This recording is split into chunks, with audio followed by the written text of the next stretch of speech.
super art teacher.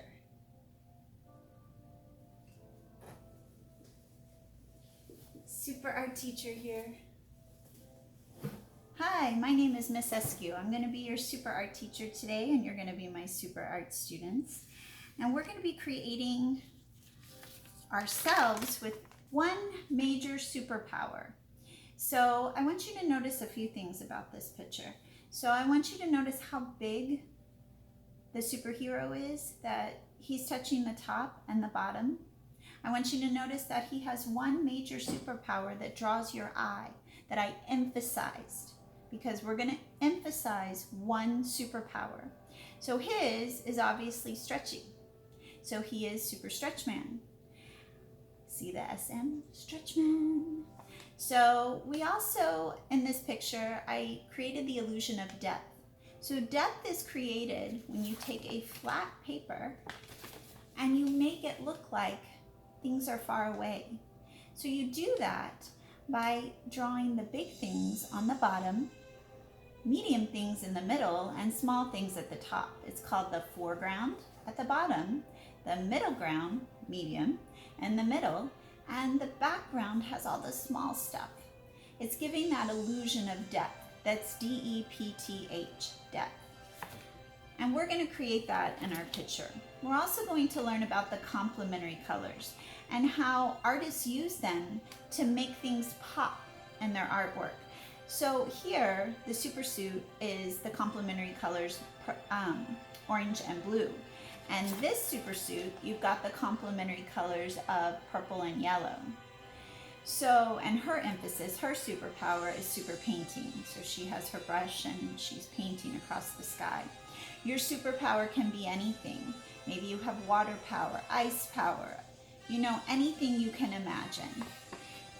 So we're gonna emphasize one superpower. We're gonna use our complementary colors on our super suit, and we're going to create that illusion of depth with our foreground, our middle ground, and our background. And I'm gonna show you how to do all of this.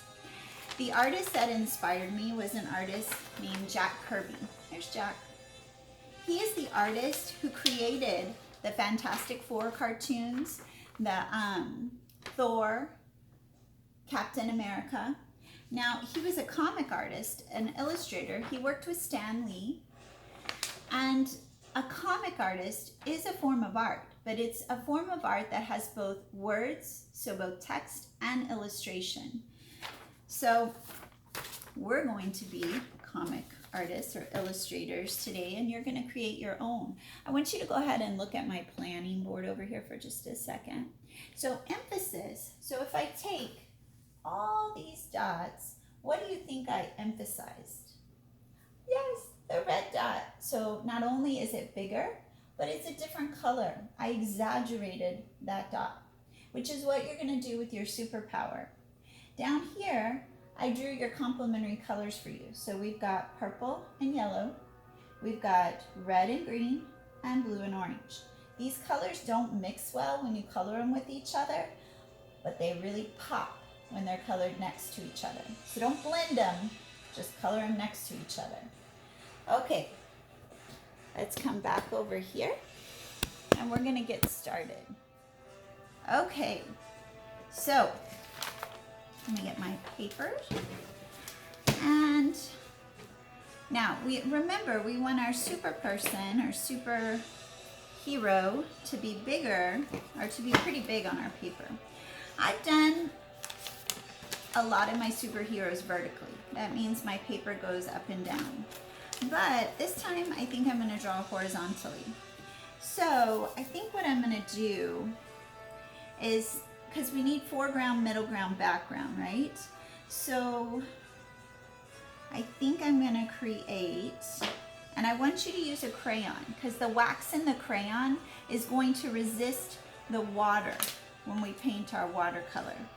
Works as a superpower. It's a super waxy resistant water wall. So I'm going to go ahead and I'm going to draw a curved line going across my paper like this, pushing hard. Right in the middle of that curved line, I'm going to draw another curved line, and then another one coming off of that one.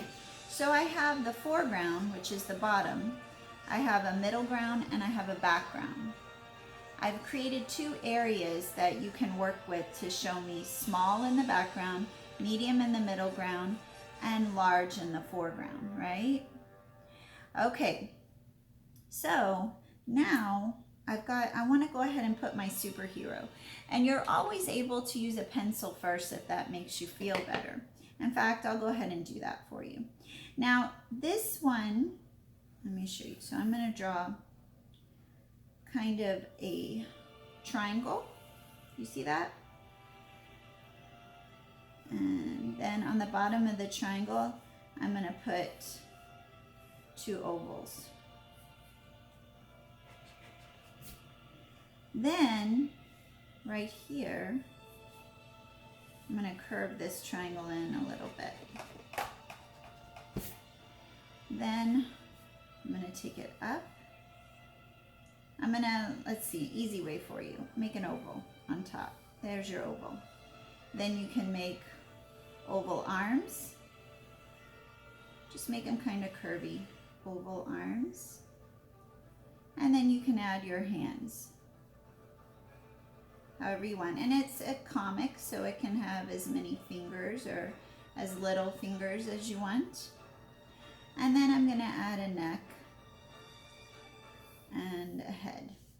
And then flowing hair. So I'm just making a shape, kind of a line coming off the head. Okay. Now all of this that I draw, I'm going to need to put, and I'm going to put water woman. Okay. And she needs a face and eyes. And you can draw these any way you want. Have fun with it. Okay, so she's in pencil right now, and I'm going to need to go over her with crayon so I create that resist. So I'm going to go ahead and trace over. Maybe you can see it better once I do that.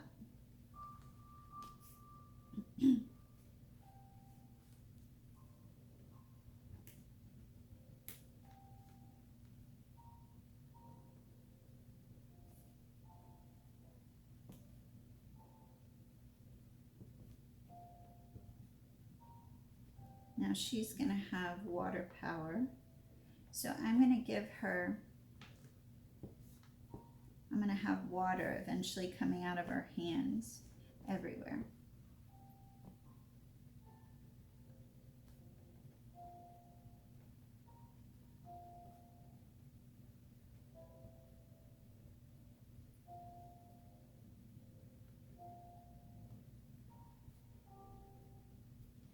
Okay. I'm going to put some lines in her hair. Okay, so, and I'm going to, I told you I was going to create that water coming out of her hands, right? So I'm just going to create some lines with water.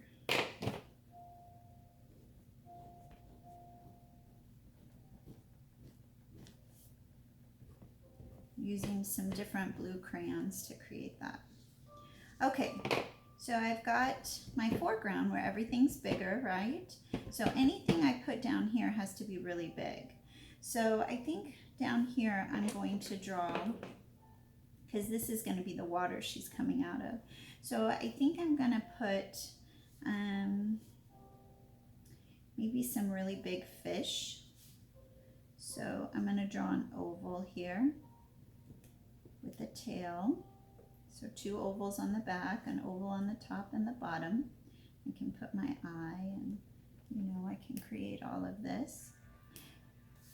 So I'm going to put another big, maybe another big long fish here. And remember, you can use different colors. We're going to actually, you can use markers or colored pencils to color these things in. So you can decide what you want to do.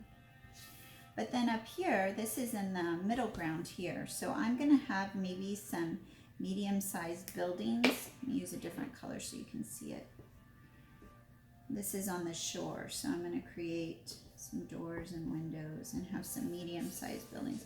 But back here on the top, so along this line I can make medium, right? So I'm gonna make one more kind of medium building here. But then in the background, up here on the top, everything should be much smaller. So back here, I'm gonna make some smaller buildings. Okay, you see that? So we've got our middle ground, we've got our foreground, our middle ground, and our background. Everything back here should be smallest. Okay, I'm gonna keep working. I'm gonna go ahead and start putting some marker in these so you can see it, and then we're gonna talk again. Hi, I wanted to come back and show you. So remember, my super suit has to be complementary colors, red and green. I have colored in my buildings and my fish and my water woman with tracing with crayons and coloring them in with markers. You can use colored pencils, crayons, or markers, whichever you want. The last step, now you can color your ground and your water with the watercolor paint or with the crayons, either one. I'm gonna go ahead and just use my paint. Whenever you are painting with the watercolors, always use water first and then use your paint. So when you start to run out of paint, or get more water and then paint, I'm just gonna kind of lead it down here, and I would keep painting my whole picture till I get it just the way I want it. My sky, my ground, everything. And you can blend colors, but have fun with it. When you get it all painted and complete and you've filled in all your white spaces, then you're finished. Thank you for joining me. I hope you had fun making your super powered self. Have a great day. Until next time. Bye.